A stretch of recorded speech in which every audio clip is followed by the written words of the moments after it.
How to move an off-screen window back on screen in Windows 11. Whether through a single or multi-monitor setup, it can be tricky to ensure that all windows are visible, especially when one goes off-screen. Let's show you how to move an off-screen window back on screen in 6 easy ways. Before we begin, be sure to subscribe to Ninja One's IT Video Hub and our YouTube channel for more tech content like this. Method 1.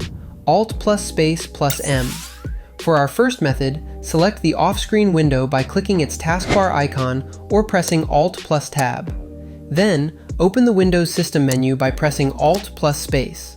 Select Move by pressing M and reposition the window using the arrow keys. Once you have it in position, press Enter.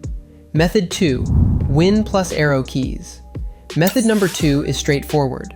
Select the off-screen window using the taskbar or Alt plus Tab, then press Windows plus left arrow or Windows plus right arrow to snap it back on screen.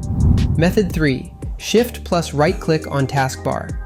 In the third method, go to the app's taskbar icon, then hold Shift and right-click on it. Then, select Move, use the arrow keys to position the window, and press Enter. Method 4.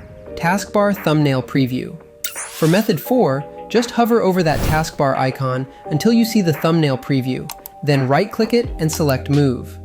Use the arrow keys or mouse and click once the window is in place. Method 5. Change display resolution. The fifth method is to change the display resolution by right-clicking the desktop and selecting Display Settings. Under Display Resolution, choose a different resolution and click Apply. Once you see that off-screen window, you can reset the resolution back to default. Method 6. Task View. And for our sixth and final method, open Task View by pressing Windows plus Tab. Select the window and press Windows plus arrow keys to reposition it back on screen. And voila! 6 easy-peasy ways to bring your off-screen window back on screen. For more information, check out our official blog post on how to move a window that is off-screen back on screen, linked in the description below. Be sure to subscribe to Ninja One's IT Video Hub and our YouTube channel for more tech content like this.